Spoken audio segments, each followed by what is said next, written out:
This week on FOCUSFeed Unsolved, we are uncovering suspicious beliefs in the Philippines. Many individuals in the Philippines have fundamental beliefs about death. They believe that the more emotion shown, the more respect for the deceased is shown.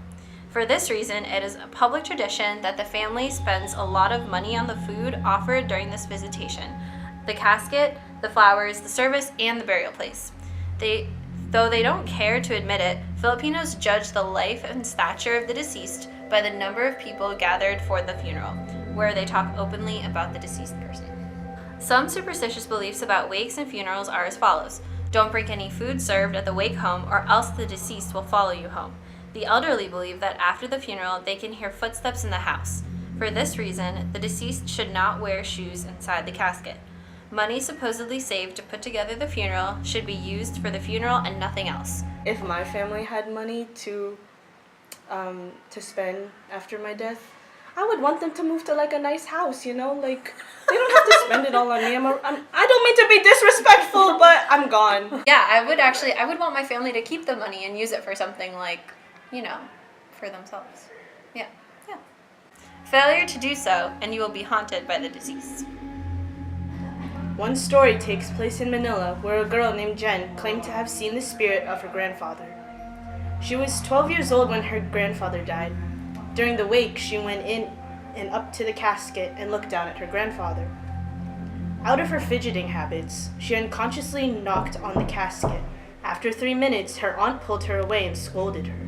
She said, according to Filipino superstition, that when you knock on a casket of a dead body, he will come at your doorstep and knock at your door. When Jen got back to her house around 10 p.m., she decided to watch TV with her cousin. As the night went on, Jen and her cousin began to hear loud banging coming from the outside of the house. As the banging became louder, the lights and TV shut off.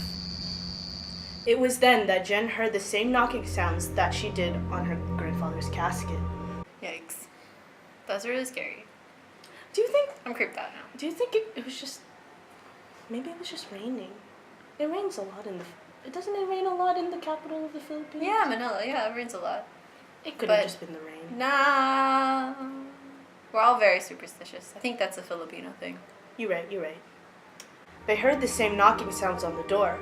They went to the window to see who it was. Jen looked out the window and saw something that she says she would never forget. It was an old man wearing a black suit, the same black suit her grandfather was wearing during the wake. The man's back was turned, so she didn't actually see his face, but as she got closer to the window, the man vanished. Jen was scared but certain that the man was not her grandfather. Was the spirit actually Jen's grandfather? Yes, it was. Could it be possible that the other spirits heard her knocking at the wake? Whomever the spirit was, this story will remain unsolved.